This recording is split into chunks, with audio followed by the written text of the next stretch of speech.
Olá, bom dia pessoal. Estamos iniciando hoje nosso primeiro episódio do podcast Café com A2. Meu nome é Lauro Maiolino, sou médico ortopedista e médico hiperbarista. Hiperbarista porque eu atuo também numa área chamada medicina hiperbárica, que durante vários episódios aí nós vamos poder conversar bastante. Sempre também, o pessoal tem me perguntado por que o nome café com O2. O2 vem de oxigênio, e o oxigênio é o nosso elemento fundamental à vida, né?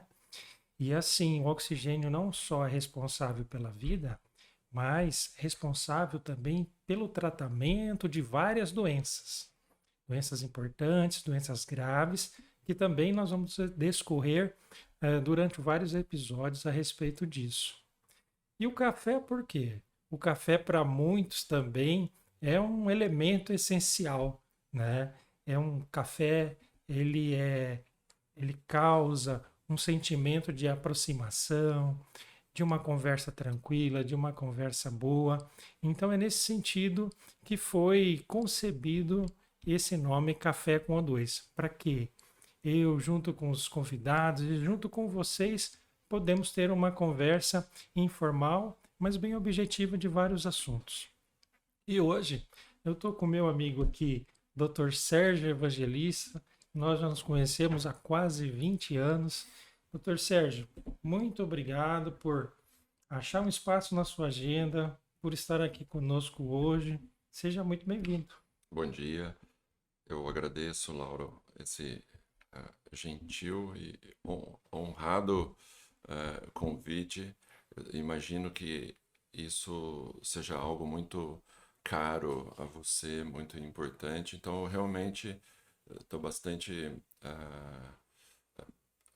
motivado Uhum, para ter essa oportunidade de falar de duas coisas que já está presente na minha vida, de forma como que se eu sentisse que eu nasci com isso. Já uhum, são quase 35 anos que eu estou dentro da medicina e a tecnologia é algo que está muito implícito a isso. E esse é o tema nosso hoje, uhum, medicina e tecnologia.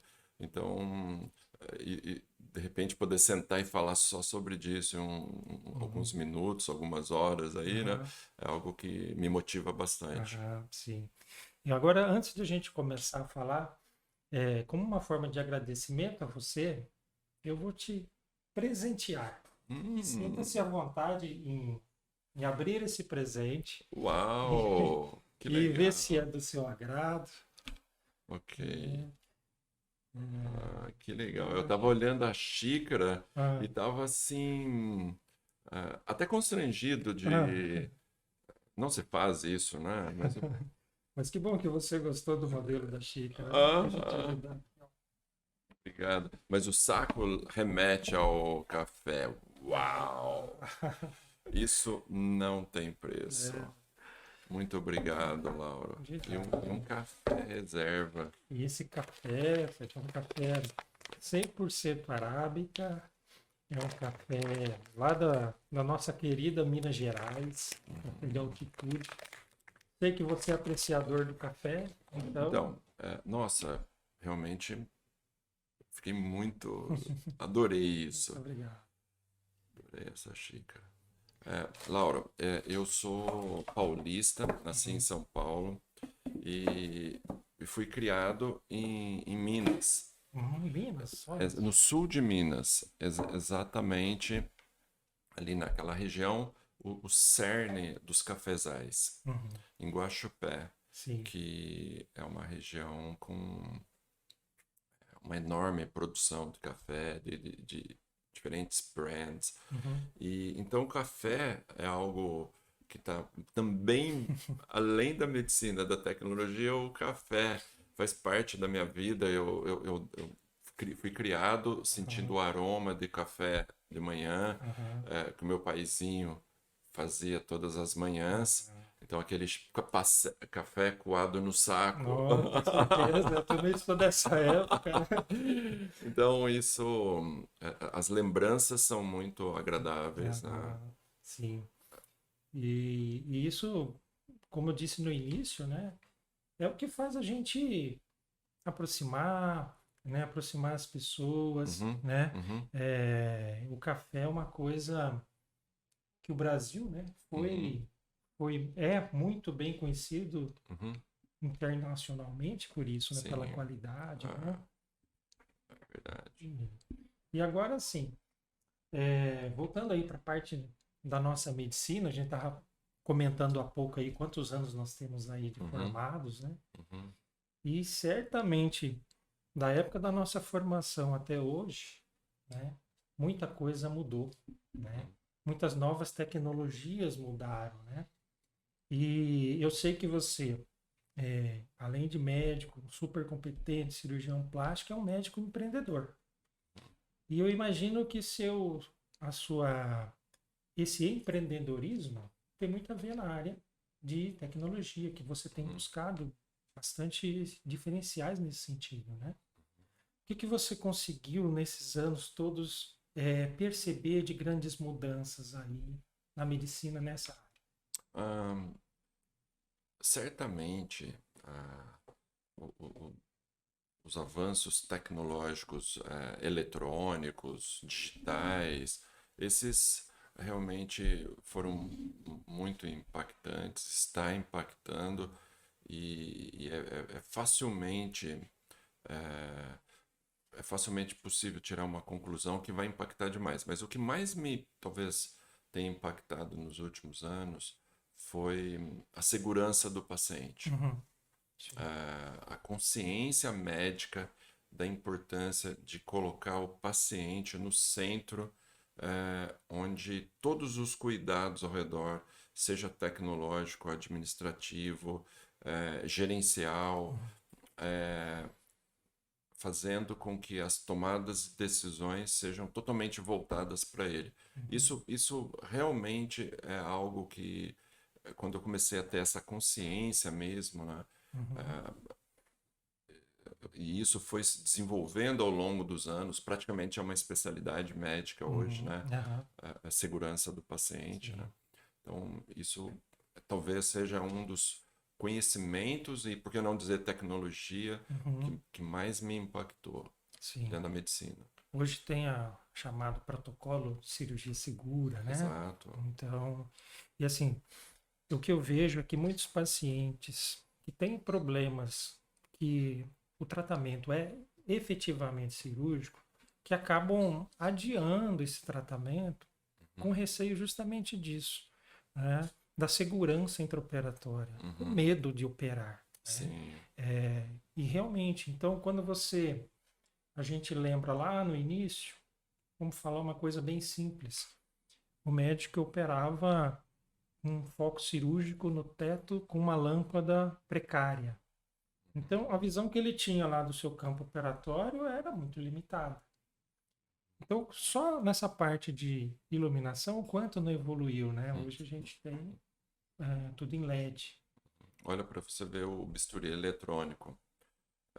Nós dois estávamos falando aqui que nós fizemos residência de forma até um pouco contemporânea, né? Uhum. Mas eu me lembro lá em 1986, desculpa, 1996, Uhum. quando eu fazia residência de 1995, residência geral, Uhum. era conhecido um tipo de bisturi elétrico chamado pau de fogo. Ah, Porque é um bisturi eletrônico que uhum. era na verdade, a caneta que o médico manuseava era de madeira, Aham. que era girada, e era anexada a ponteira onde fazia a cauterização no paciente. Mas o pau de fogo era uma tecnologia moderna para a época. Com certeza. Aham, sim. Porque antes disso não tinha nada. Uhum. Eu vi e participei de cirurgias quando eu era acadêmico, Aham, onde não se tinha bisturi. sim. Ah, Todos os sangramentos eram feitos por intermédio de ligaduras com fios. Isso é confuso. clássico na cirurgia, né? Sim, sim, sim. E hoje você cauteriza, né? Você corta e cauteriza ao mesmo tempo. Exato. Aqui, hoje, na cidade do Sorriso, nós temos à disposição diferentes tipos de bisturi eletrônico, já que a gente está falando de um item específico de tecnológico, né? Sim. O bisturi eletrônico, ele é possível perceber a resistência tecidual. Eu mesmo tenho um desse, Aham. que lê a resistência tecidual, e na caneta você consegue aumentar, diminuir a Uhum. potência, Aham. você consegue ter mais cauterização, mais corte. Uhum. Incrível, né? Incrível. Então, além de dar uma segurança, né, contendo possíveis hemorragias, Uhum, né, que está sujeito, né, uhum, diminui o tempo cirúrgico, uhum, porque vocês imaginem fazer uma hemostasia, fazendo ligadura de fios, vaso por vaso, uhum, enquanto uhum, ali já no uhum. cautério, de maneira quase que instantânea. E era bárbaro porque você ia jogando os fios de um lado e jogando dos outros. Era um algodão 3-0, Hum, bem fininho. E nessas situações o cirurgião tinha que ter muita habilidade, né? habilidade manual de fazer o nó muito rápido. Sim. Então era clássico, às vezes, alguns cirurgiões que conseguiam fazer um nó com uma mão, Uhum, uhum. altamente habilidosos, né? Sim, sim. Hoje talvez a gente já não precise mais desse tipo de habilidade, né? Aham, Embora sim. seja bastante admirável, né? Sim, Mas sim, precisamos sim. de outras, né? Precisamos Capacidade de gerenciar, absorver, né, gerenciar todas as tecnologias. todas Eu as acho que esse é o desafio do médico atual. Aham, sim. É como identificar as melhores tecnologias, Uhum. avaliar baseado em evidências, baseado em informações mais Comprovadas, né? comprovadas e fazer as escolhas certas para o seu paciente, né? Eu acho que Aham, esse é o principal desafio do médico principal. hoje. Então, assim, por exemplo, a gente recebe pacientes no consultório falando um pouco de ortopedia. Paciente com uma lesão crônica de uma ruptura de um tendão do ombro. E o paciente está, em determinadas condições, limitado para as atividades da prática diária. O paciente muitas vezes não consegue pentear o cabelo, não consegue colocar um objeto numa região um pouco mais alta. E muitas vezes eles permanecem com aquela limitação funcional justamente por medo de não saber que hoje não. Hoje, muitos esses procedimentos cirúrgicos melhoraram muito a segurança. Existe o risco sempre, mas é um risco mais controlado, né? E os microscópios cirúrgicos também, né? Uhum, Antigamente era tudo olho nu. Hoje uhum, tem lupas de aumento, tem microscópios cirúrgicos que dão mais precisão, segurança, uhum. né? E eu acho que na cirurgia plástica também surgiram várias inovações, né, nesse período, Uhum. não? Dentro da cirurgia plástica, quando a gente olha aí nos últimos, possivelmente, 25 anos, ah, inicialmente o cirurgião era totalmente um artesão Uhum. e que tinha que respeitar a sua matéria-prima, que era o corpo do paciente. Aham. Então, ah, ele tinha essa limitação que é a anatomia, a, os limites do corpo Uhum. humano. Uhum. E era muito interessante porque já nesse período, 25 anos atrás, os congressos de dermatologia eram absurdamente patrocinados por empresas, Uhum. produtos, marcas, equipamentos, etc. E a cirurgia plástica, nesse quesito, era paupérrimo, Ah, porque não tinha aparelho, era instrumental só. entendi. Os congressos tinham patrocínio apenas de instrumental. Aham. Tesouras, Fios, materiais. bisturi. Hoje isso tem mudado, porque tem entrado uma quantidade enorme de equipamentos, Uhum.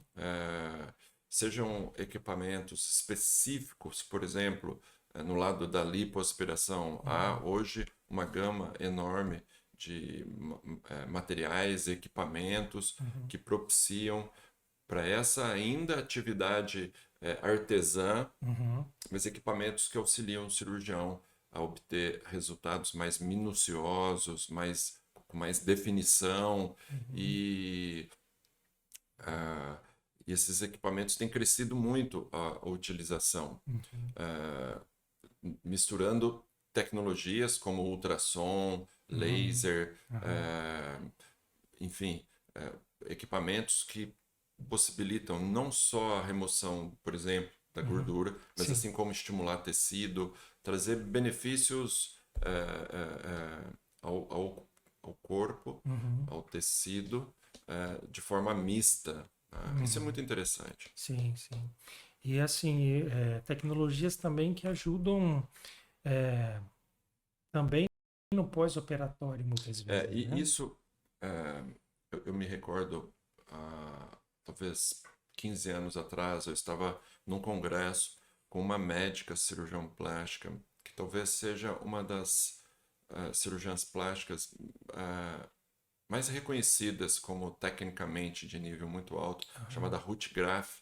Ela é de Curitiba, é uma pessoa espetacularmente admirável pelo trabalho como pessoa. Sim. Muitas vezes a gente dá de conversar, e uma vez a gente estava falando exatamente isso, que a cirurgia plástica ela, ela tem uma limitação intraoperatória. Essa limitação é do próprio cirurgião, da matéria-prima, dos equipamentos. Sim. Então ela tem um limite até onde pode trazer benefícios aos pacientes, tanto na reparadora como na estética. No entanto, nós podemos usar muito tratamentos, processos de melhoria no paciente no pré-operatório, que envolve não só a semana pré-operatória, mas talvez até meses pré-operatório, melhorando então esse paciente, essa matéria-prima, para o dia da cirurgia ser usado o tratamento adequado. Mas o pós-operatório é outro aspecto que o cirurgião deve ter muita atenção e oferecer para o paciente fazer escolhas corretas. Existem muitas opções, desde materiais equipamentos eletrônicos que ajudam na melhora da cicatrização, que otimizam a função celular no pós-operatório, equipamentos que ajudam em diferentes aspectos. Vamos dizer assim que são equipamentos que se unem. Eu gosto muito da ozonioterapia no pós-operatório. Já há evidências que realmente ajudam. O laser e certamente ainda agora uma novidade, né? No auxílio do pós-operatório de cirurgias amplas, a câmara hiperbárica, que é algo assim absurdamente sofisticado e que oferece benefícios amplos que a gente está aprendendo no meio do caminho agora. Quantos benefícios que pode trazer, auxiliando o paciente a ter menor inflamação, melhor dano tecidual criado pela cirurgia. Então, olha que interessante, né? A gente pode hoje pensar que o cirurgião não atua só na sala de cirurgia, mas ele atua administrando gerenciamentos sanguíneos, gerenciamento de técnicas, gerenciamento dos equipamentos pré-operatório, intra e pós-operatório. Ele gerencia as opções de forma muito ampla, Muito né? amplo. E é interessante falar realmente também do pré-operatório, porque assim como existem limitações técnicas lá do próprio ato operatório, muitos pacientes vêm com várias comorbidades, né? Vêm com várias descompensações clínicas, né? Sejam a nível metabólico, né? Às vezes alguma limitação de cicatrização próprias da idade. Então, tudo isso tem que ser realmente gerenciado, explicado, porque a partir disso se faz uma previsão do Exato, resultado final exato, esperado, né? exato. Esses aspectos todos são muito interessantes, né? Porque a gente começa a ver que o médico hoje, um cirurgião, ele tem uma necessidade de gerenciar muita informação para um tratamento cirúrgico. E certamente são tantas informações gerenciáveis que está se tornando difícil. Por isso ele precisa de equipe, mas certamente, e nós vamos falar disso daqui a pouco, mas os algoritmos vão administrar isso muito melhor para o médico. Smartphones já pode fazer isso. Sim. Gerenciar o hall de informações de tal forma que nada seja esquecido, que nada seja deixado de ser checado, diminuindo, maximizando o tratamento, diminuindo a possibilidade de erro, Sim. por falta de gerenciamento de um dado. É um monitoramento adicional, né? Exato. E sistêmico. Sistêmico. Porque quando a gente fala de cirurgia, a gente fala de estar recebendo o paciente no consultório, o paciente vai para o laboratório, vai para avaliações diversas, vai para avaliação cardiológica, anestésica, eventualmente até um outro profissional. Depois vai para o dia cirúrgico. Então aí, olha só, o paciente entra dentro do hospital e pensa o seguinte: eu não conheço essa enfermeira, eu não conheço, muitas vezes não conheço o anestesista. Olha como isso gera ansiedade para o paciente. Com certeza. Então, a partir do momento que você começa a ter... gera ansiedade por medo. É igual quando você entra no avião, né? Quem que é o piloto desse avião? Exatamente, uma boa comparação. Só que no avião você pensa, se ele não gerenciar adequadamente, eu morro, mas ele também. Agora, quando você entra no hospital, você pensa assim, mas quem vai gerenciar tudo para mim? Eu vou estar acordado, eu vou estar dormindo, né? Então, eu acho que a partir do momento que você começa a gerar cirurgia segura, checklists, e em um intervalo muito curto de tempo, eu mesmo hoje já tenho muito checklists que se unem, que podem virar algoritmo. Auto-checável. Uma coisa não acontece se algo não for checado. Entendi. São esses algoritmos e eles podem ser ampliados em uma esfera muito maior, porque isso efetivamente vai diminuir mais ainda esquecer, usar um medicamento errado, enfim, as inúmeras situações no quesito segurança do paciente. São muitas variáveis, né? Exato. E aí você consegue controlar. O algoritmo pode fazer isso. Agora, existe algo maior ainda, que é o algoritmo. O que é? Que é a inteligência artificial, que certamente já está entrando, ela já está presente em alguns países, em alguns, até a título experimental, fazendo exatamente isso, fazendo com que os algoritmos sejam adaptáveis quando necessário, mas o médico vai ter essas tecnologias ajudando, ele vai estar atrás disso tudo, administrando essas tecnologias, mas elas se autocorrigem.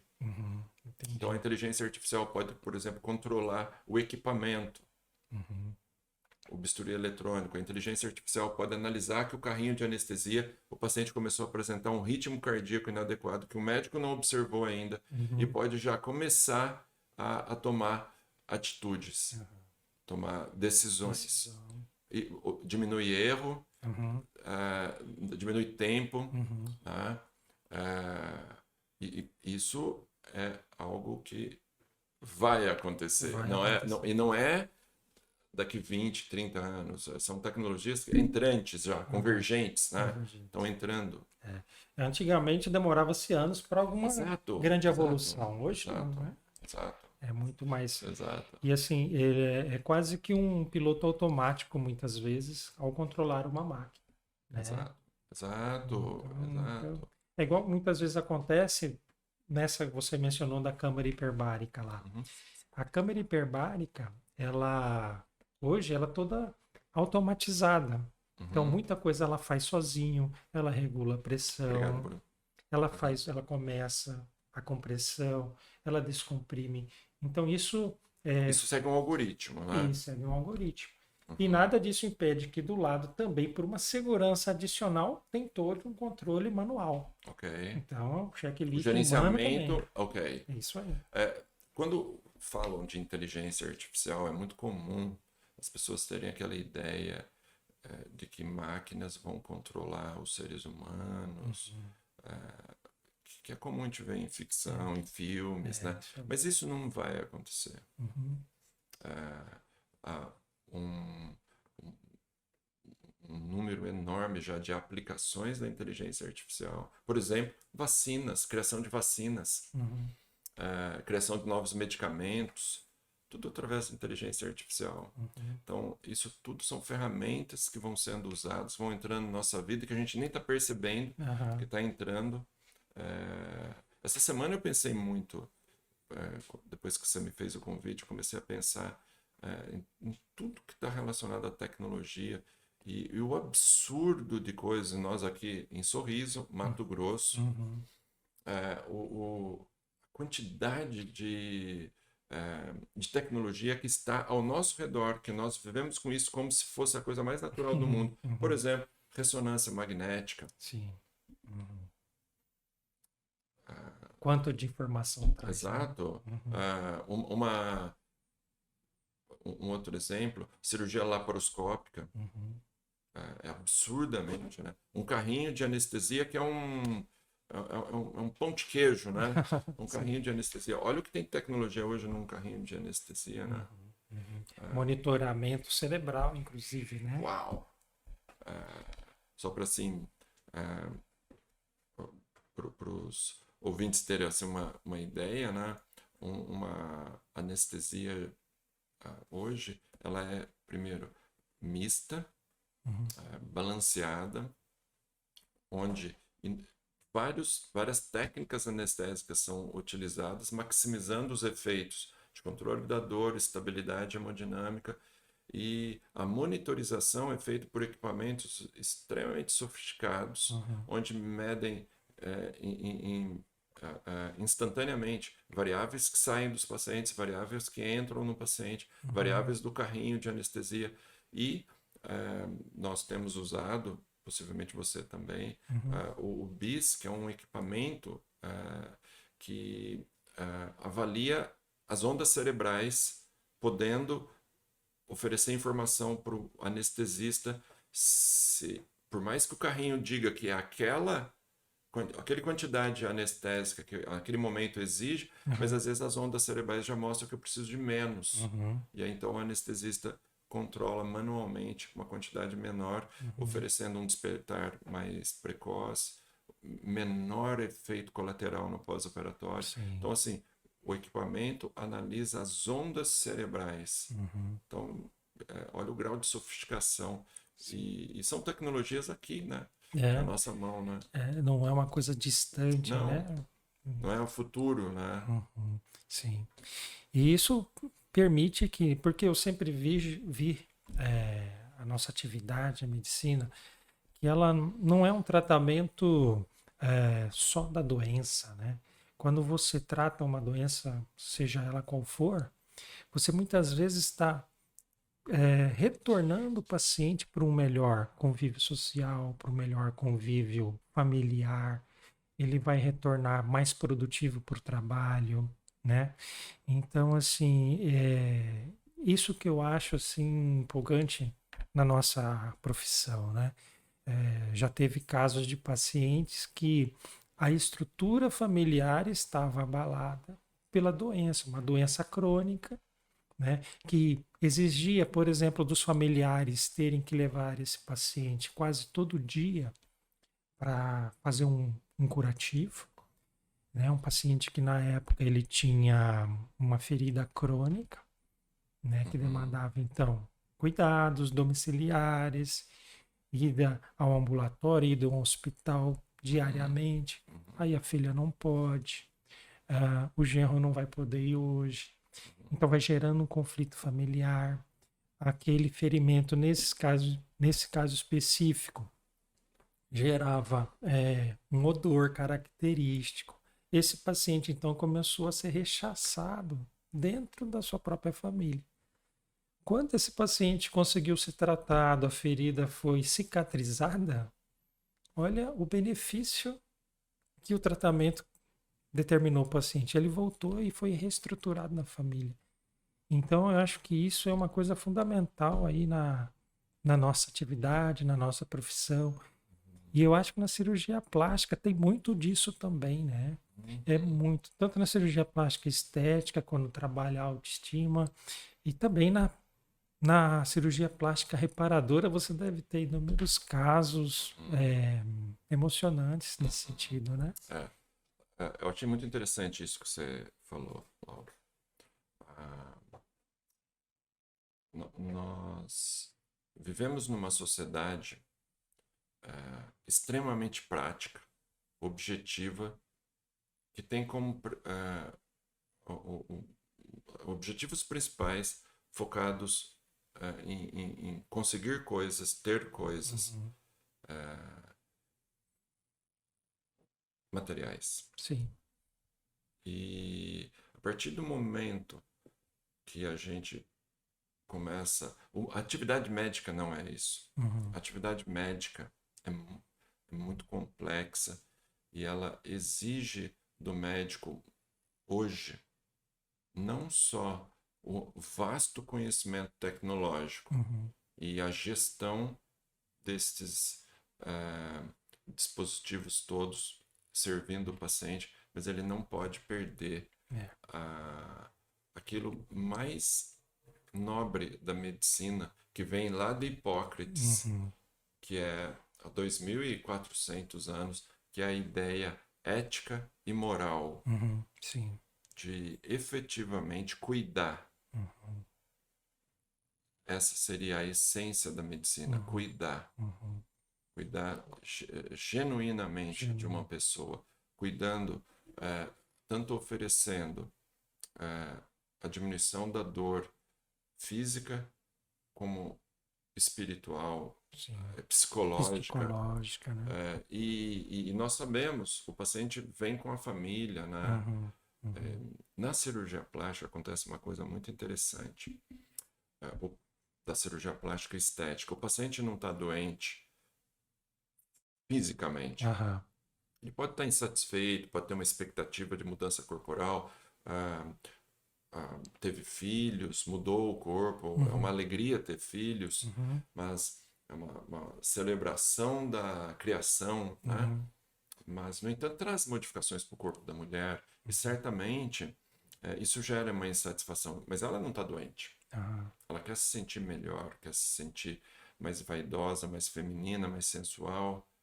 E, por outro lado, nós sabemos que o tratamento cirúrgico estético é um tratamento cirúrgico igual a todo outro, Uhum. que exige cicatrização, etc., que há limitações Aham. e que efetivamente, então, e no meio do processo do tratamento pode haver intercorrências, Uhum. pode haver o processo de cicatrização, algumas vezes gera desconforto, Aham. dor, Sim. inchaço, e é nesse momento que a equipe, o cirurgião, precisa estar próximo do paciente, Uhum. mostrando para ele o caminho a ser trilhado, nos momentos difíceis que podem ocorrer, Uhum. se mostrar ali, do lado dele, segurando na mão dele, Uhum. mostrando que está do lado, Sim. trazendo conforto, sabendo o que precisa ser feito, por mais que possa não ser algo tão agradável, Aham. mas que logo ali, mostrando que logo ali na frente as coisas vão evoluir positivamente e sempre ouvindo, tendo essa capacidade de ouvir Uhum. o paciente, né? Sim. Isso. É o compromisso real, verdadeiro, né? Com a vida humana mesmo, como Exato, paciente, exato. né? Essa é a beleza da medicina. É, não- Essa é a beleza. é uma coisa que a gente, quando fala até, às vezes emociona, porque Exato, exato. essa é a É o essência, né? compromisso. É o compromisso. É um compromisso nosso de. Porque o que mais nos faz humanos, independente da nossa atividade, é gostar de pessoas, Uhum. é ter empatia. Uhum. E a medicina está muito ligado a isso, Uhum. a ter empatia pelas pessoas. Nem sempre é fácil. Às vezes tem pacientes extremamente exigentes Aham. ou que têm personalidades muito diferentes da sua, Uhum. ou que às vezes não entendem o tratamento. Uhum. Mas é nesse momento que eu me sinto mais feliz quando eu percebo que eu consigo Contornar. me colocar no Uhum. local do outro, Uhum. entrar nos sapatos do outro. Uhum. Uhum. Eu ia até falar há pouco sobre isso aí. O médico, quando ele experimenta o outro lado, quando ele se torna paciente por algum motivo, Uhum, eu acho que ele sai diferente dessa experiência. uhum. Né? É uma oportunidade, pelo De menos, né? aprender, né? De aprender. Você, como paciente. Mas certamente, eu não tenho a menor dúvida, Laura, que especificamente na nossa profissão, quanto mais a gente vai trilhando o caminho de diferentes encontros, de diferentes informações, Uhum. isso gera conhecimento e automaticamente a gente aplica na nossa prática de vida. Aham. A gente é pai, os filhos vão crescendo, a gente vai tendo diversos conhecimentos que vão sendo agregados e a gente vai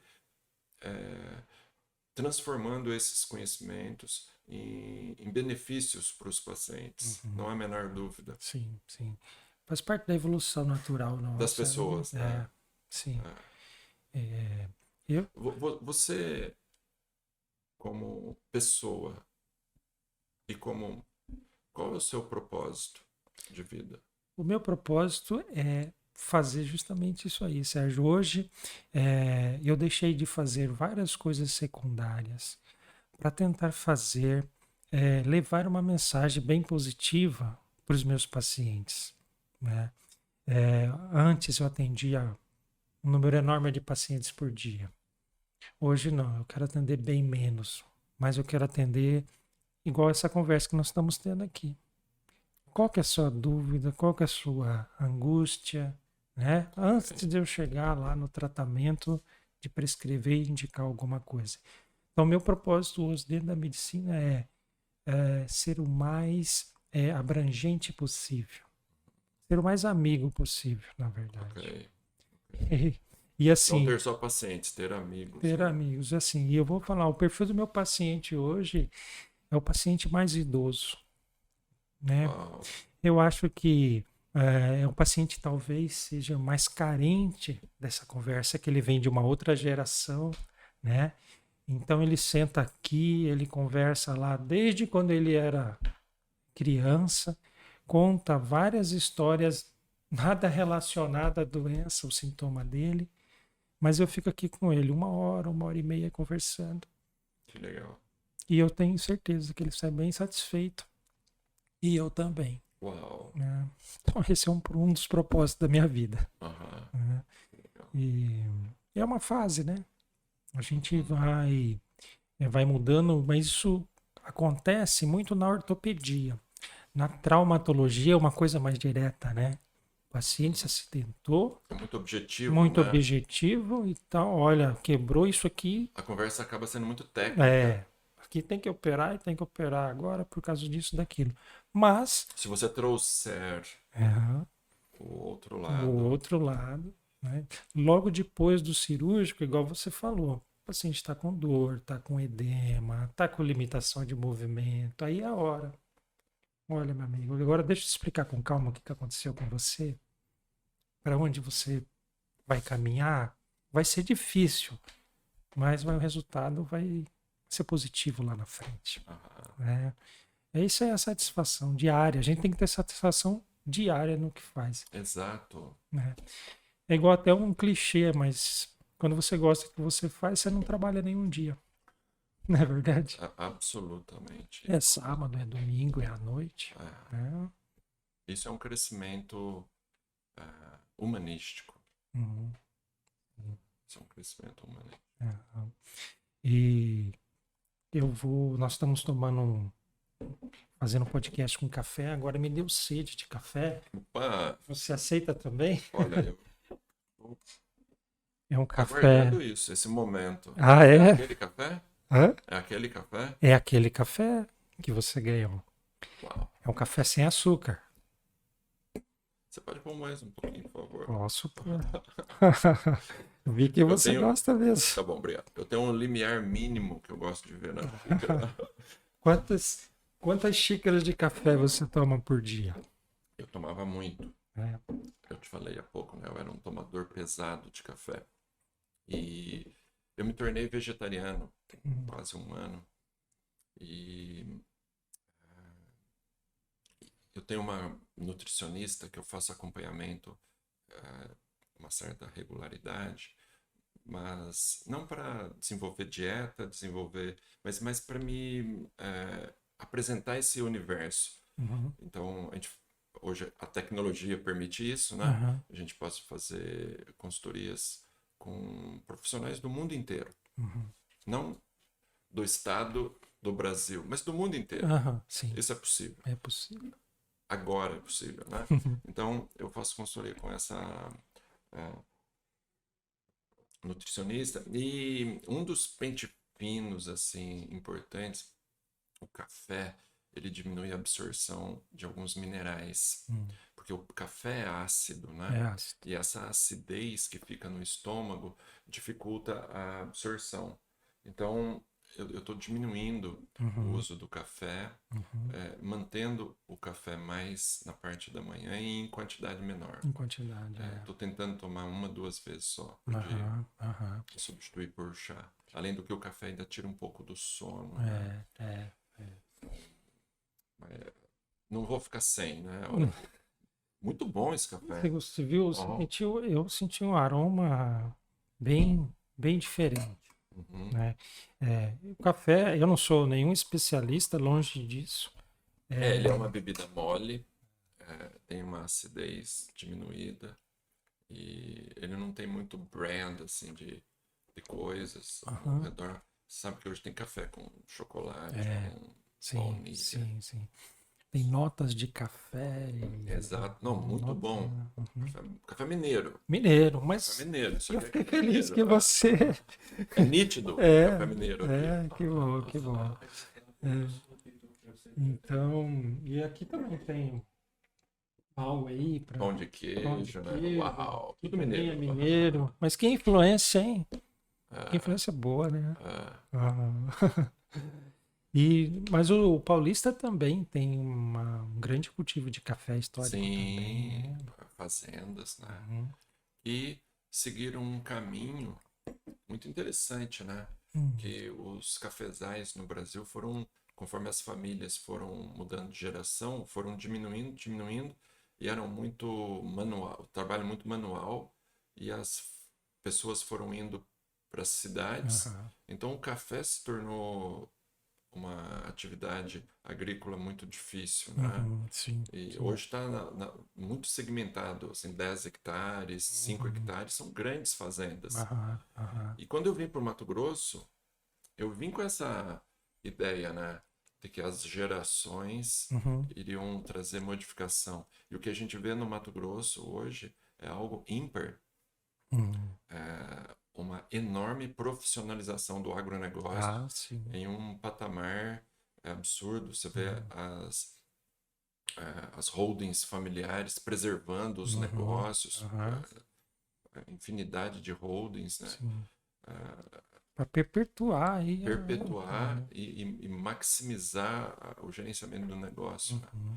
É Uhum. incrível. Sim, Isso não sim. aconteceu com o nosso cafezinho, né? É, Mas mas é, tá na veia, né? Vou dizer.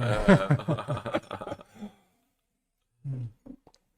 E, o que que eu posso dizer também? Por exemplo, voltando um pouquinho o nosso nome do Café com O2, né?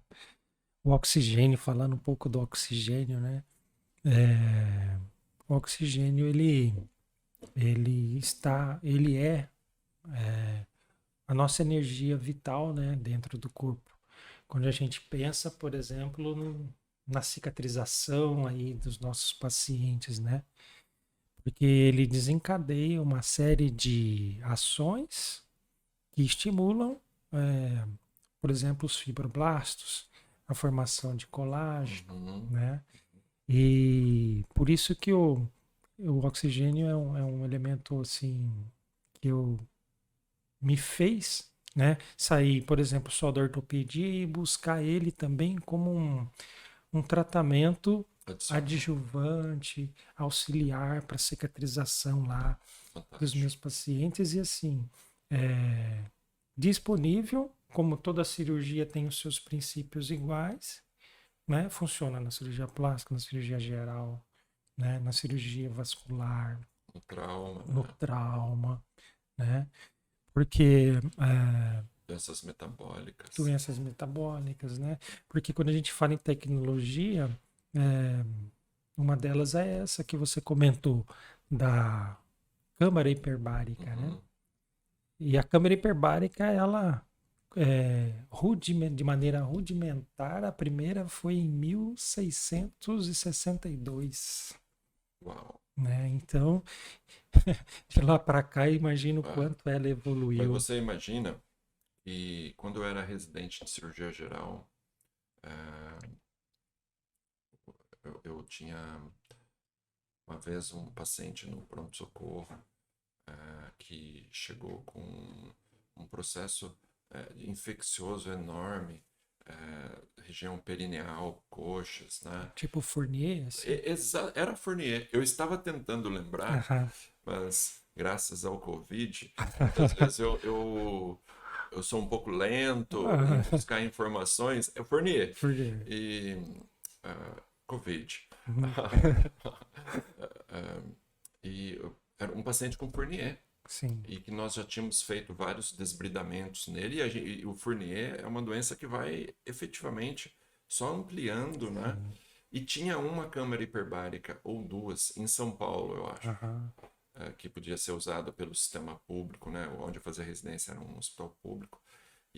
Mas a gente não conseguia marcar. Uhum. E eu me lembro que a gente olhava para aquela possibilidade de fazer a câmara hiperbárica como se fosse a tábua de salvação para a vida do paciente. Aham. E os residentes, o paciente era uma pessoa querida que tinha contato. Os residentes se uniram, Aham. fizeram uma caixinha Olha e aí. pagaram para fazer particular para o Olha aí. paciente. Nossa. E Aham. foi muito legal, foi Aham. muito legal. Porque com poucas sessões, o paciente foi tendo uma melhora. Uhum. E o que a gente observou foi assim que eu fiquei com essa imagem assim, que a câmara hiperbárica é um santo graal, né? Aham. Sim, sim. E realmente hoje eu tenho o maior prazer assim de indicar para os pacientes, de Uhum. falar Sim. do método, né? Da benefício que ela Uhum. provoca. É real, né? Os É. pacientes Ah, entram não. dentro da câmara hiperbárica e existem, óbvio, alguns que sentem um pouco de desconforto e tal, mas Uhum. a maioria, eu acho que você estava um dia saindo do consultório, estava entrando uma paciente, eu não me recordo. Sim. Ela usou um termo muito legal. Ah. Ela falou, eu vou lá e eu me rejuvenesço. Ah. Eu me sinto bem, né? Porque Aham. está respirando Sim. oxigênio a 100% Sim. e aquele momento ali bem relaxante, uma hora e meia. Aham. Então, os pacientes referem isso muito, Sim. que é uma cápsula de É, rejuvenescimento, né? assim. É assim, quem faz a câmara fica fã dela, sabe? Ok. Faz, não tem. Você já Não fez? precisa nenhuma. Eu já fiz. Já fez? Eu já Você fiz sente isso? 5 sessões, eu já fiz. Por isso você tá com esse aspecto jovem, né? Não, não, acho que não é muito não, mas 5 sessões eu acho que todo mundo que devia fazer. As funcionárias das clínicas, nós já convidamos, olha, vamos fazer Façam uma para sessão conhecer. para você fazer, para Uhum, você conhecer, para você uhum, entender o que o paciente passa lá dentro, uhum, né? uhum, Vale a pena. uhum. E voltando nesse Fournier, eu vou te falar que o primeiro paciente da nossa clínica lá em Sinop, há 6 anos atrás, foi um Fournier. E aí, como foi? Fantástico. Porque o Fournier é uma infecção gravíssima, né? É WCEPS? Não. uma. Não, não, porque assim, o WCEPS. paciente, para fazer a câmara, ele precisa estar estável hemodinamicamente. Então ele tem que estar compensado. Ok. né? Mas a lesão era extensa, uma necrose tecidual evidente, né? Vários tecidos mortos, eh, coleções de secreção, né? Lá na região perineal, você imagina, né? Porque o Fournier tem alta mortalidade, alta mortalidade, Sim, né? e rápido. E rápido. Desculpa te interromper, mas esse é um dos momentos na medicina que eu julgo assim, que eu tenho a sensação incrível, que é quando o conhecimento do médico chega num limite, como Uhum, cirurgião. aham, Não tem como desbridar, não tem uhum. como cada dia ir cortando, cortando, Sim, cortando. sim. E quando você usa um equipamento Uhum, tecnológico uhum, que vai lá e faz aquilo que o médico não consegue mais fazer, isso é uhum. bárbaro, Não, isso aí né? é emocionante É mesmo. emocionante. Você Então, vê, né, ali em poucos dias poucos o dias. processo de melhoria, A né? paciente ela ia de ambulância para a clínica, camada. Na época a gente tinha uma câmara chamado multipaciente, multiplace. É um recipiente hermeticamente fechado, ele é todo de metal, né? Cabiam 8 pacientes naquela câmara. É, e só tinha umas escotilhas de acrílico para onde você podia monitorar o paciente. Monitorar não, olhar de fora para dentro, porque dentro da câmara sempre tem o que a gente chama de guia interno, ou seja, sempre lá dentro tem um enfermeiro ou o próprio médico nesse tipo de câmara acompanhando a sessão, Uhum. para ver se ele tem alguma intercorrência e tal. Então essa paciente, ela chegava acamada. Sérgio, ela fez 15 sessões só. Ok. 15 sessões. As sessões são diárias. Uhum. Ou seja, em praticamente 2 semanas ela já chegava caminhando. Uhum. No, Uau. chegava caminhando. ah, e aí nós ficamos contentes, o cirurgião sempre acompanhando junto, Uhum. né? É, foi uma felicidade. Fizemos na alta dela, fizemos até uma comemoração, tudo. Uau. Não só para ela ter terminado o tratamento, porque assim, E aí precisou de cirurgia reparadora? não, Enxertos? não precisou. Foi Ok, fechando por ok, segunda ok. e, lógico, ficou uma Ah, retração ali, cicatrização, mas assim, ela não era uma paciente que ela não era nem de Sinop, era numa cidade vizinha, então você imagina o transtorno, transtorno dificuldade de logística, de né? logística, né? Uhum. Então, o Fournier é uma das indicações assim formais e de e resultado Sim, rápido. eu tô com um artigo de revisão de tratamentos de câmara hiperbárica, né? Aham, E o FDA hoje tem aprovado inúmeras patologias, né? uhum. E o Fournier foi uma das primeiras, né? Ah, sim, sim. Bem documentado.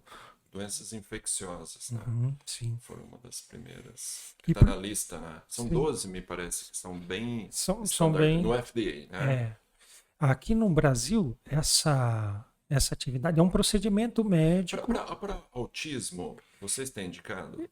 ainda não está regulamentado, Pois tem é, estudos, ok, né, ok. americanos, Sim, europeus, mas ainda aqui para nós não não é está algo regulamentado. standard, É, é. nem experimental. Experimental você pode fazer, desde que ligada a vários protocolos, né? Instituição de ensino e Numa tal. instituição Ok, de ensino, ela ok. pode fazer. Porque eu vi isso no artigo, É, né? Saindo isso. isso Não, daí, ele né? está desenvolvendo Parkinson também, né? Parkinson, várias doenças degenerativas neurológicas, Ok. né?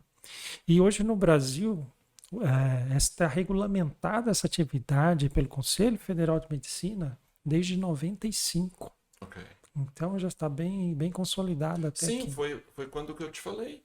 Em Ah, 96, né? sim. O paciente lá era uma novidade em São Paulo. Mas, Você imagina, nós estávamos na cidade onde que tem a maior riqueza de... Olha, o exemplo é o Cyberknife, ah, que hoje tem 3 ou 4 no Brasil, né? É um robô, sim.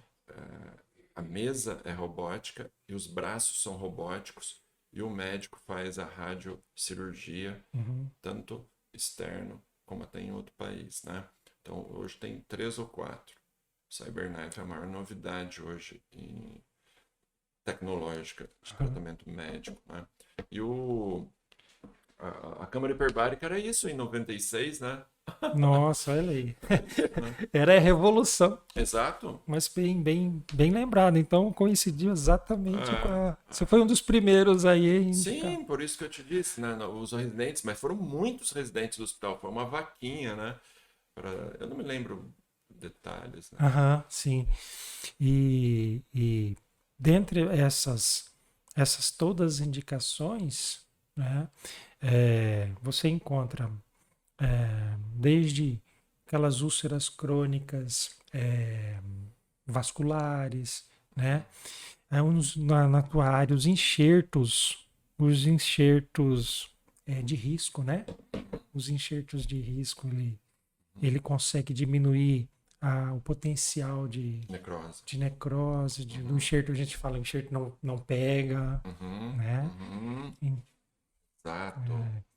Então, e esse é um ponto bem específico lá mesmo, de indicação. Uhum. Então, temos que aproveitar, né, Sérgio? Tudo que O que nós tem. temos feito hoje é assim, um protocolo standard de pós-operatório é no segundo dia de cirurgias de contorno corporal ou de face, não importa o Uhum, tratamento, no segundo dia inicia a câmara hiperbárica sim. e no quinto dia hiperbárica, elas são 3 sessões, terminou as 3 sessões, a gente começa ozônio Uhum, e laser. sim. Além dos outros equipamentos, ultrassom, radiofrequência, Uhum, ultrassom potente, né? Mas aí agora o laser e o ozônio uhum, viraram. E o laser, tanto cicatricial como o NIP, sim. o laser endovenoso, Uhum, né? Que tem efeitos que me parece parecidos com o que a câmara hiperbárica faz, mas por vias diferentes, ou seja, aham, você está estimulando o corpo de vias diferentes, porque a câmara hiperbárica aumenta a oxigenação e naturalmente gera uma vasodilatação, né? uhum, uhum. E, A câmara hiperbárica, ela sim, ela, primeiro, quando ela aumenta a oxigenação, quando a gente respira, né, a gente respira aqui, por exemplo, no ar ambiente, 21%. 21%. Lá dentro da câmara, você vai respirar 100%. Ok. Mas não só isso, você vai respirar sobre pressão. A Aumenta pressão mais. lá é de 2 a 3 vezes maior do que a nossa aqui.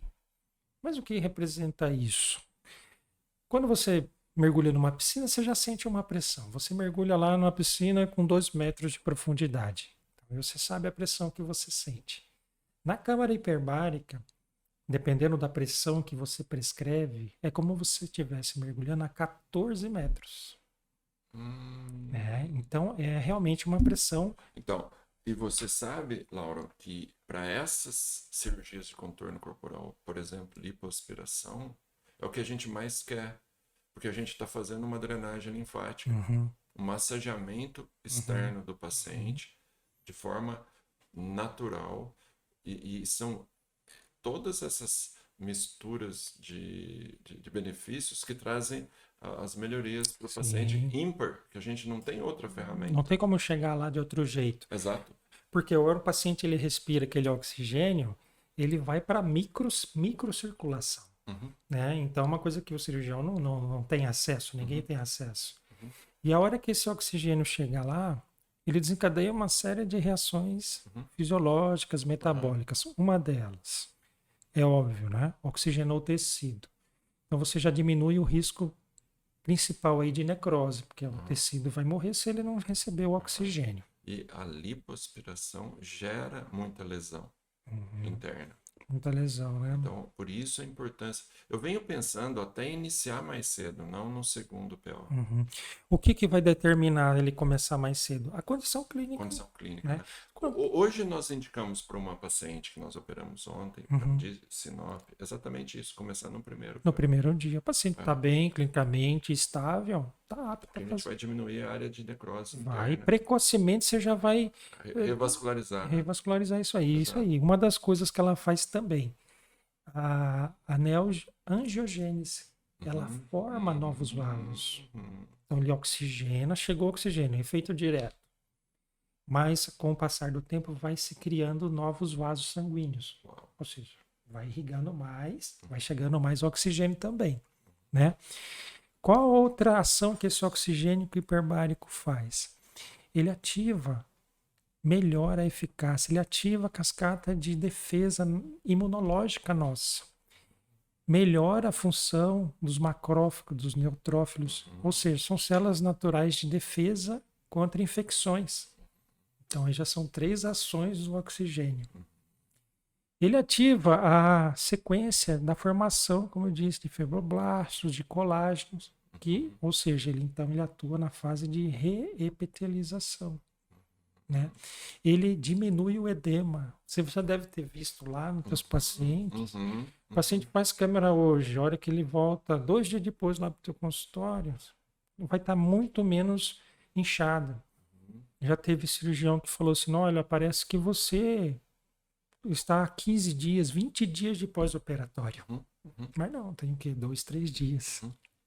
É admirável, é um excelente tratamento. Eu acho que é um tratamento que entrou para o nosso arsenal e não tem, não tem possibilidade de. Não tem substituto, né? Sim, sim. É sistêmico, né? Então você respirou e vai lá para tua corrente sanguínea e pronto, né?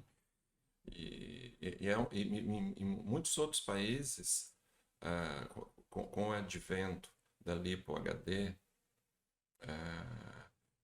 já 2 anos atrás, eu tenho visto assim que profissionais que têm trabalhado com isso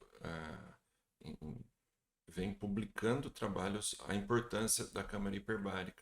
Porque na Lipo HD você superficializa muito para marcar, para criar os contornos de alta definição muscular que você deseja. Se a lipoaspira é muito superficial.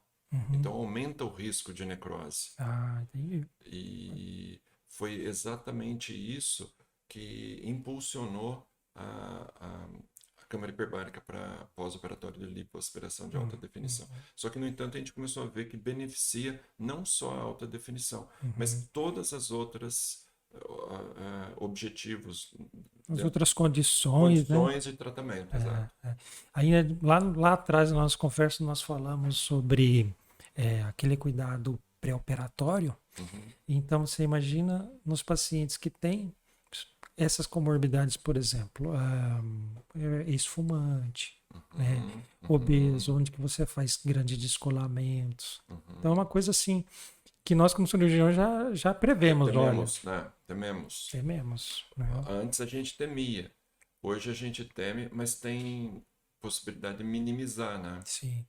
Eu vou ler uma pergunta aqui que estão mandando para nós, que eu acho que você vai adorar essa pergunta. Metaverso será uma realidade na medicina? Tem um grupo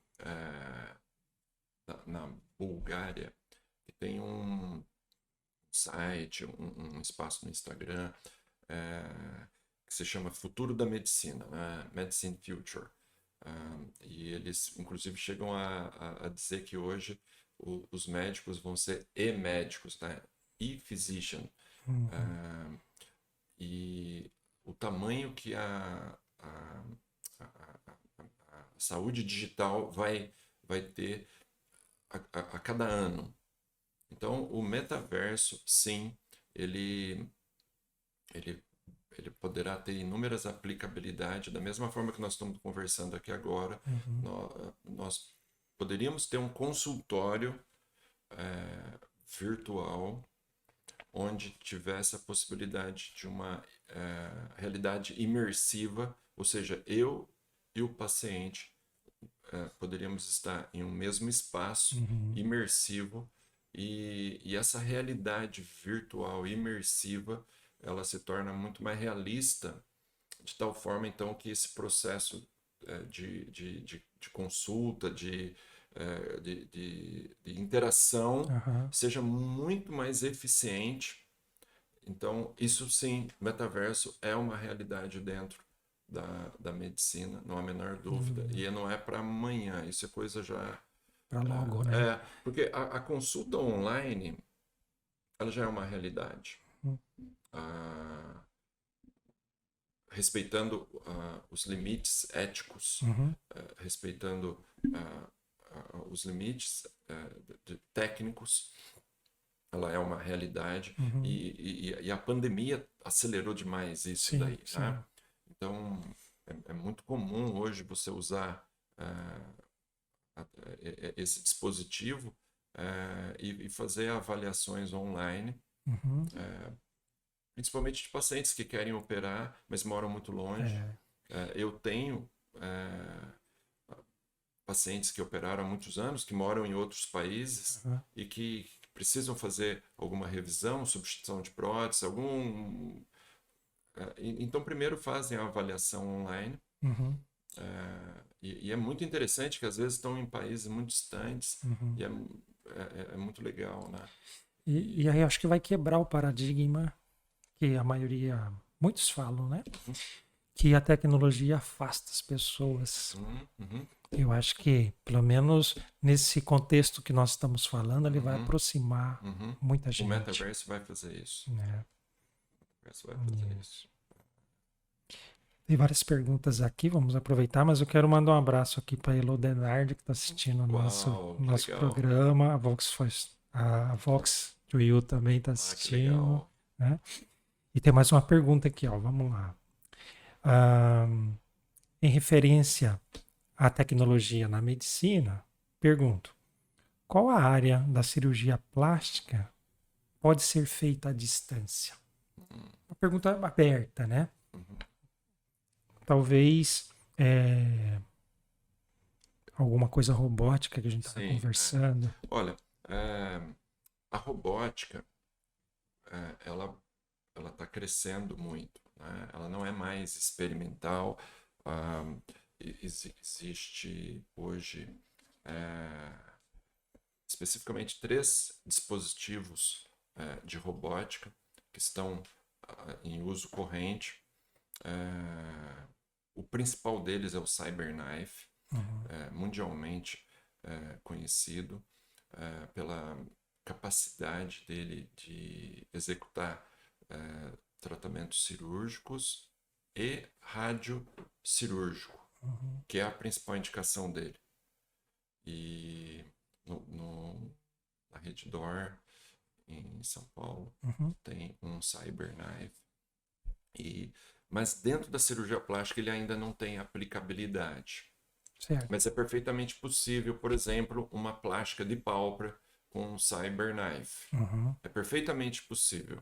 O que precisa é o treinamento técnico do profissional e ele é perfeitamente possível, porque para cirurgias oftalmológicas o CyberKnife é uma indicação.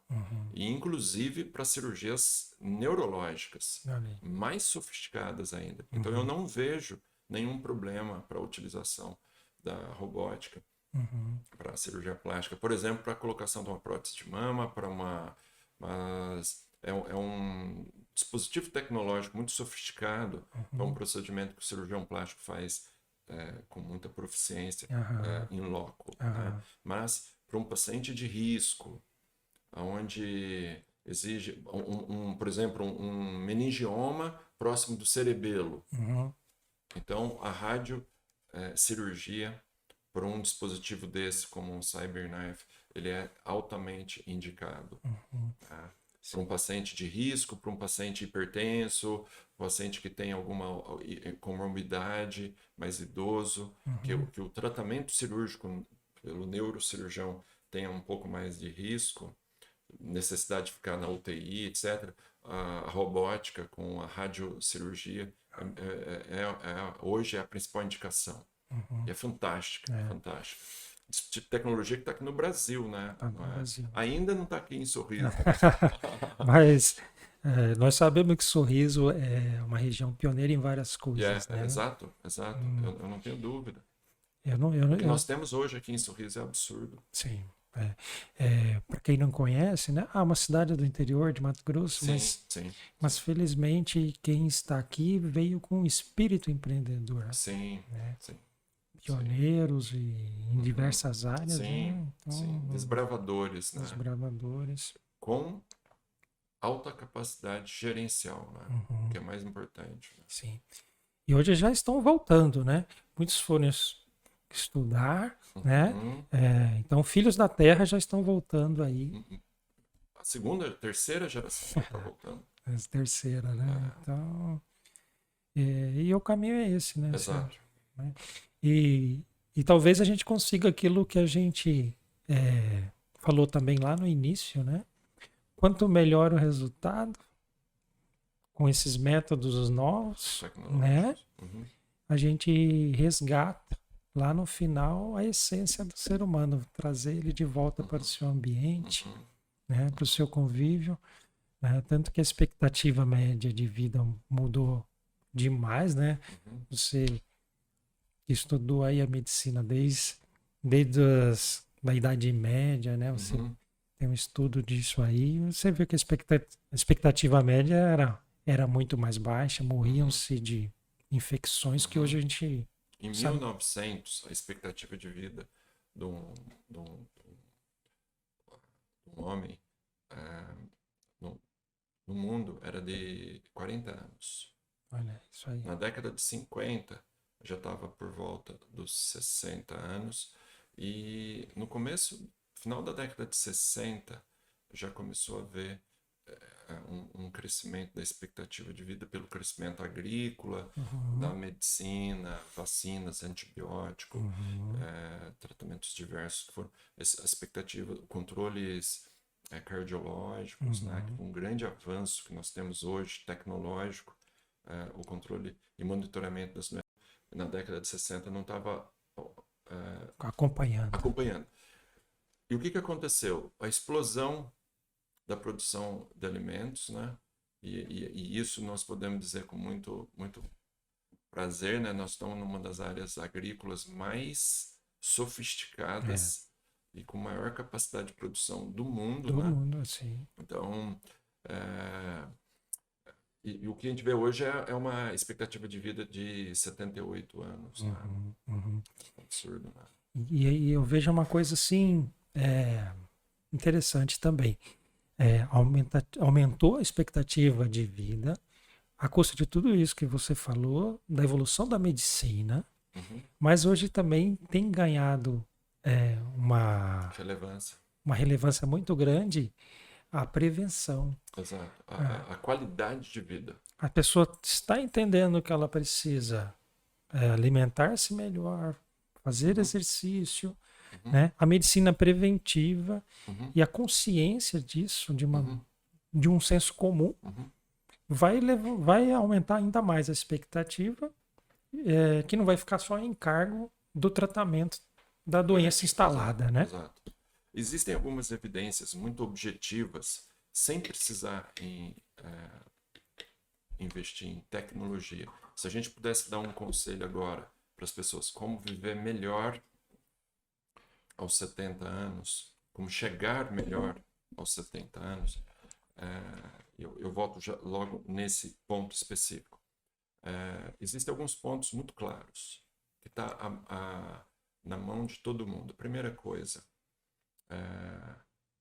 controle do peso. O culpado, a síndrome metabólica, estar acima de um índice de massa corporal ideal, te traz uma miríade de patologias, seja cardiológicas, seja endócrinas, diabetes, hipertensão, infarto, derrame, etc., que é a principal causa de morte por volta dos 50, 60 anos, 70 anos, que diminui muito a qualidade de vida. Então, eu vejo assim que esse é o primeiro ponto, controle do peso. Segundo ponto, controle de alimentos, não especificamente para emagrecer, mas para obter alimentos mais saudáveis que provoquem efeito anti-inflamatório no teu corpo. Perfeito. Então, assim, consumir alimentos que não só te satisfaçam, que que te tragam prazer alimentar, mas que te rejuvenesçam, tá? Que tem um efeito anti-inflamatório. E isso, há evidências claras do que você deve pôr no teu corpo. O terceiro ponto é a atividade física regular. Atividade física regular mínima, 30 minutos, 40 minutos. O teu corpo foi programado para ter estresse. É isso que acontecia há 30, 40, 50 anos, 50 mil anos atrás. Então, conforme hoje nós vivemos com uma oferta muito grande de alimento, o nosso corpo entra num estado de metabólico desacelerado, porque ele não está sofrendo. E como nós fomos programados para viver 30, 40 anos, no máximo, e nós estamos vivendo 70, nós estamos chegando aos 70 anos, do ponto de vista fisiológico, com muito estresse, porque as células não estão acompanhando. Quando a gente começa a fazer atividade física regular, é por isso que você precisa fazer atividade física regular. Você está saindo da zona de conforto, estimulando a tua fisiologia a azeitar a máquina. Para gastar tudo isso que você tem. E otimizar o perfil metabólico. É o que a câmara hiperbárica faz, né? Otimizar o perfil metabólico intracelular. Ainda, esses seriam pontos assim, bastante... Está à mão de todo mundo.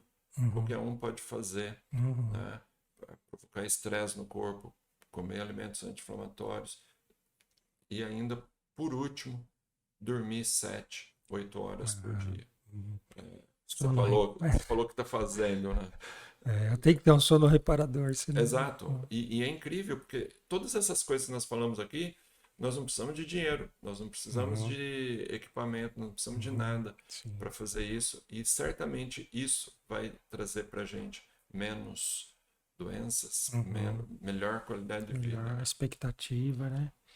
E a gente chegou de comentar, meio en passant, assim, se você tiver alguma informação a respeito de nanotecnologia na medicina. Então, esses são os pontos.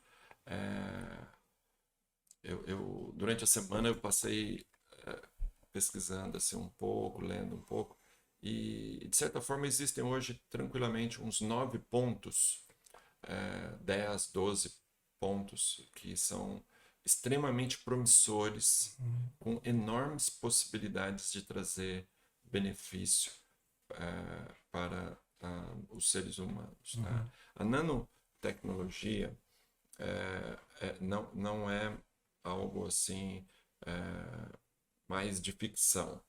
Seriam nanorobôs, ou seja, dispositivos tecnológicos minúsculos que seriam implantados e que poderiam ser usados sistemicamente e trazendo informações e jogando essas informações externamente, de tal forma que em um intervalo curto de tempo, quase que imediato, fazendo conexões com dispositivos móveis.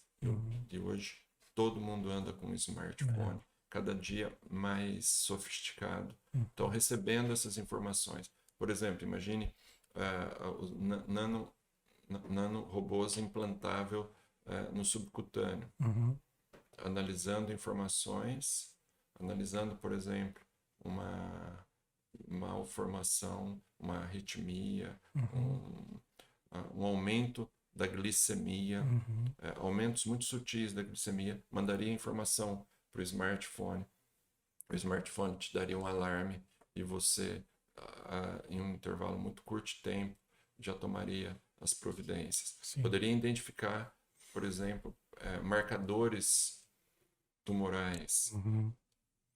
Então aí nós começamos e a gente pode falar de muito mais outras possibilidades dentro da nanorobôs, nanotecnologia.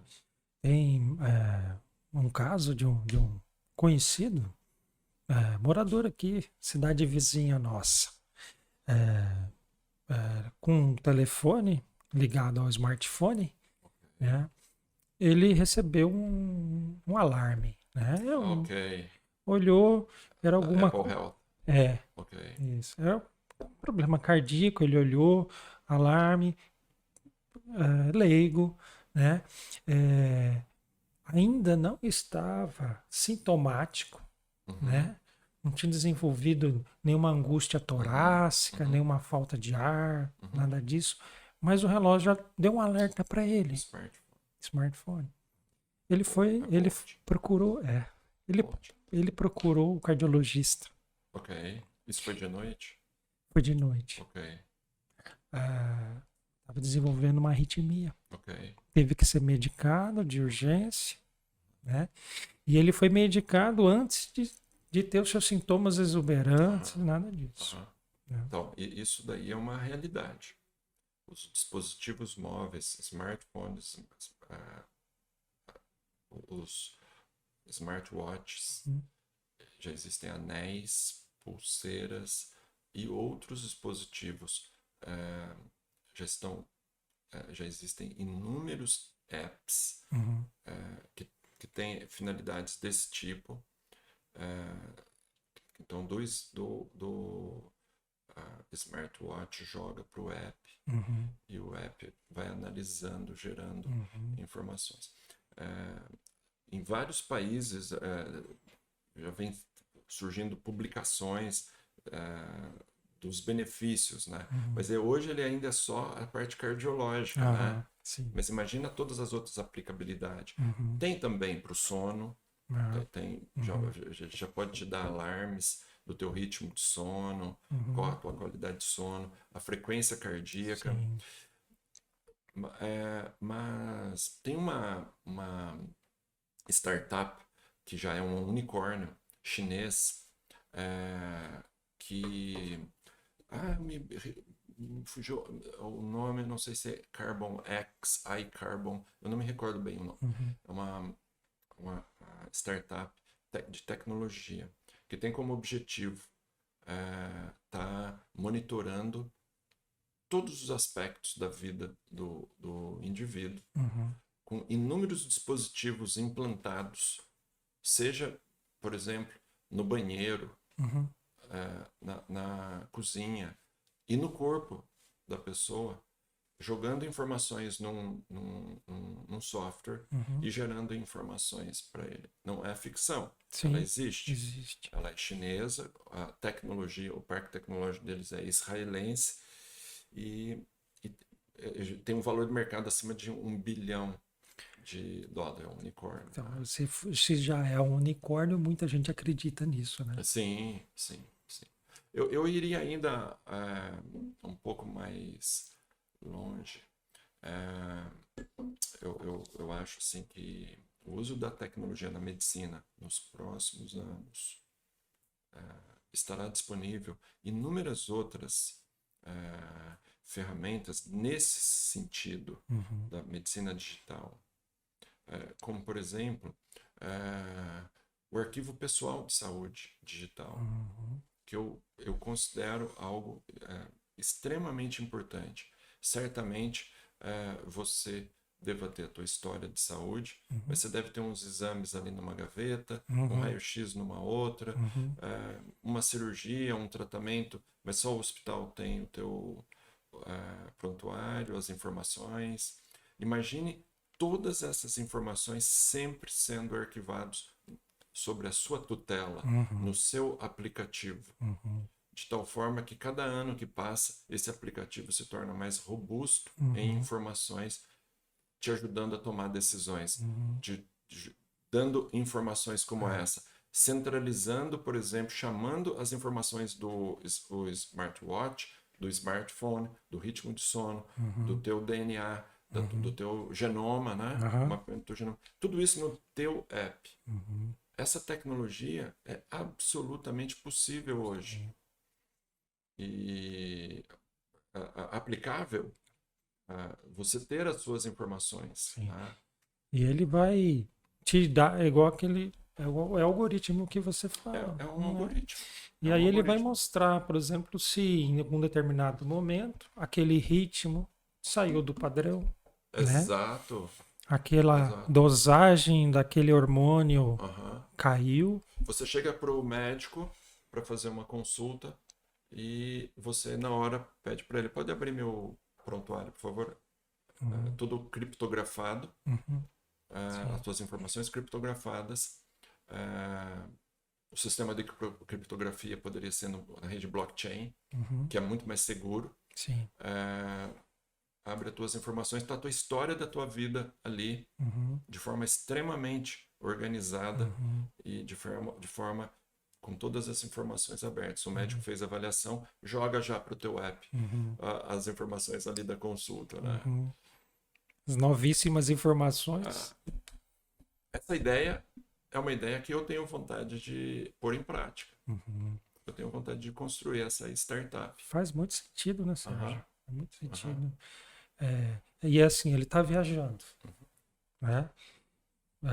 Ocorre algum acidente, alguma intercorrência clínica no outro país, né? Vai estar lá. Seja na língua que for, sim, já exato. Traduz ali na hora. Bom, eu não tinha pensado em colocá-lo com a possibilidade de trocar as informações, o idioma. Não tinha pensado, mas é uma boa. Sim. É uma boa. No trânsito aí em outro país, ele leva junto. Sim, sim. Então, porque assim, pode falar. Não, e abre inúmeras. Por exemplo, você falou isso, né? Estou em outro. Porque esse aspecto de. Eu gosto muito da ideia de convergências de tecnologias, né? Então, esse aspecto de mobilidade é outra coisa que está impactando a humanidade hoje, né? Nós falamos que a expectativa de vida de uma pessoa em 1900 era de 40 anos e dificilmente ele saía num raio de 100 quilômetros de onde ele morava. E hoje a coisa mais comum é a pessoa fazer viagens ao redor do planeta. Né? Mobilidade. E a cada ano a mobilidade vai se tornando tecnologicamente mais fácil. Aeronaves mais sofisticadas, preços mais em conta, etc, etc, etc. A importância de você ter o teu prontuário, o teu arquivo pessoal de saúde bilíngue e pronto para ser te lembrando, você tem que tomar a vacina de febre amarela, você tem que Sim. O céu é o limite, Céu né? é o limite. E assim, a medicina tem a vantagem que existe, com algumas ressalvas, um padrão em tudo. A literatura médica ela é mundial. Então, por exemplo, com algumas ressalvas, por exemplo, qual que é o nível normal de glicose no sangue? É o que é aqui no Brasil, o que é aqui lá nos Estados Unidos, praticamente. Né? Grandes variações, os dois vão identificar. Né? E existe, inclusive, para quem não é do meio, tem o CID, Código Internacional de Doenças. Então, o CID aqui, M54, que é uma lombalgia, uma dorsalgia, é o mesmo lá nos Estados Unidos. Então já existe uma padronização de doença. O que é diabetes aqui é diabetes lá, parâmetros, alguns variáveis. Então, o médico que vai lá na Europa, ler o teu prontuário médico, Vê lá o CID. vai ler o CID, ele vai saber exatamente qual é a tua doença, do que você trata. As medicações são lançadas a nível mundial. Então, assim, facilitaria muito para o nosso colega lá tratar um paciente nosso aqui, eventual, né? Porque uma grande preocupação hoje com saúde é isso, né? Você não tem a tua saúde, o teu histórico de saúde na tua mão. Você tem lá no hospital aqui no 13, lá em São Paulo, um médico lá em Curitiba. Sim. Mas é a tua história de saúde. Você não é fragmentado, mas tem as informações. Exato, olha só, né? E se a gente for pensar, é óbvio, eu deveria ter tudo na minha palma da minha mão, né? Sim. Mas, e hoje em dia, né, essas startups, tem as aceleradoras de startups, né, Sérgio? Não é também uma coisa distante. Uma startup é uma coisa inacessível, desenvolver um projeto, né? Tem aí as ideias, os ideais, as pessoas e toda uma estrutura orgânica que ajudam, se for o caso, a desenvolver um projeto novo. Né? Quando a gente ouve falar em startup, a gente pensa Califórnia, Vale do Silício, Google, Apple, etc. Né? E hoje, aqui em Sinop, tem uma aceleradora de startup. Na verdade, é um ecossistema onde em um mesmo local tem aceleradora, educação, coworking, identificação, união de aceleração, desenvolvimento de startup e união com investidores, link com investidores. Então tem a Amazon Link, Amazonic aqui em Sinop. Uma coisa extraordinária está na nossa porta. E certamente poderá sair dali startups na área de saúde. Hoje a saúde e bem-estar é a bola da vez aí, Sim. né? Porque sem isso, sem uma saúde, quais são os outros projetos que o ser humano pode desenvolver? Uau. É a base, né? Sim. Saúde mental, física, né? Sim. E há pouco a gente estava falando nisso, né? Da longevidade, né? E uma coisa que eu acho muito interessante é que quando você avalia populações, né? Aos 50 anos, em média, é o momento pelo qual naturalmente começam a ocorrer desabilidades diversas, em diversos sistemas ou órgãos. E conforme a curva de envelhecimento, a trajetória desse indivíduo vai transcorrendo, essas desabilidades vão aumentando, culminando por volta dos 70 anos com uma quantidade de desabilidades. É esse momento que vai dizer qual é a qualidade de vida que o indivíduo vai ter. É a somatória de desabilidades diversas. Sim. Qual que é o desafio da medicina hoje? É empurrar essa curva de crescimento cada vez mais para frente.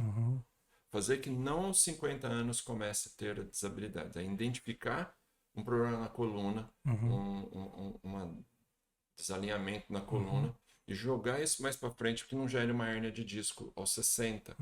E que vai mudar a vida do indivíduo. Sim. Mas se você jogar isso mais para frente, por exemplo, o excesso de peso, joga mais para frente. Diabetes, joga mais para frente. Ele vai ter menos neuropatia, menos Alzheimer, menos Parkinson. E, consequentemente, ele não vai chegar aos 70 anos. Ele vai chegar aos 70 anos cheio de projetos. Fazendo atividade física, namorando, sendo feliz, com projetos para muitos mais anos. E cada dia essa curva vai mais para frente, então. Aos 90, por que não aos 100 anos de idade? Sim. Eu li uma coisa esses dias que eu achei interessante. Qual que é a diferença do velho e do idoso? O velho, ele tem recordações. E o idoso ainda tem projetos. Uau! Eu achei muito bom isso. Bárbaro. E vem o que você falou. Uma pessoa com 70 anos na fase produtiva, hoje qual que é a fase produtiva? Cuidado, você pode errar, né? Dependendo, porque nós temos muitos idosos que têm 70 anos e estão na fase produtiva, estão trabalhando, tendo ideias e com uma mobilidade muito boa ainda. Então, eu acho espetacular, né? Essa questão da longevidade, não só para se viver mais, mas continuar produzindo, continuar fazendo diferença nas pessoas ao seu redor e fazendo uma diferença, por que não dizer, a nível da humanidade humana, né, mesmo, mundial, né? Todo mundo quer viver muito. Sim. Né? E, óbvio, depende da cultura do indivíduo, né? E a medicina quer levar essa longevidade cada vez mais para frente, com qualidade de vida, né? Sim, sim. Isso é claro. Mas os indivíduos precisam estar se adaptando a isso. Porque, como você falou, né? Vai chegar aos 70 anos cheio de propósito, cheio de planos. E isso é um desafio Uhum. para o que então fazer? Uhum. Uhum. O consumo, tanto do ponto de vista de consumo, de Uhum. opções, Uhum. de medicina, agência de turismo, etc., Ah, para esse público, para né? esse público, né?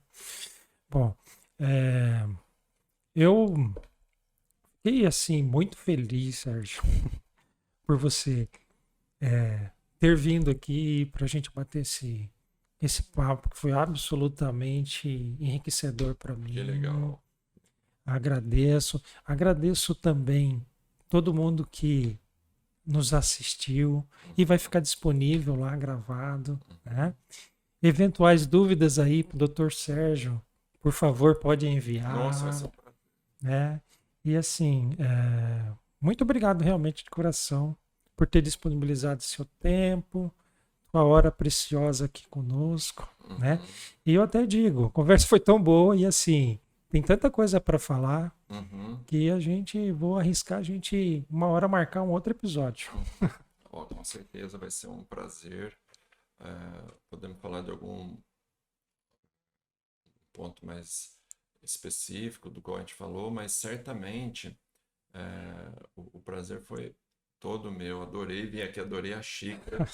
E mas uma coisa assim que me trouxe assim, bastante alegria de estar aqui é o fato de falar assim alguns minutos, né, de medicina, Uhum, de tecnologia e obviamente as pessoas têm dúvidas com relação a essas coisas, né? uhum, uhum, E são coisas. Esse universo é um universo que a gente está dentro como médicos, uhum, né? uhum, Por tantos anos e às vezes a gente tende a até esquecer o quanto isso é agradável a nós uhum, viver desse universo. Eu sou muito feliz e tenho muito orgulho de ser médico, uhum, de cuidar de pessoas. Então é um prazer poder dizer isso aqui uhum. e estar de frente com uma pessoa que tem esse mesmo propósito que eu, né? Com certeza.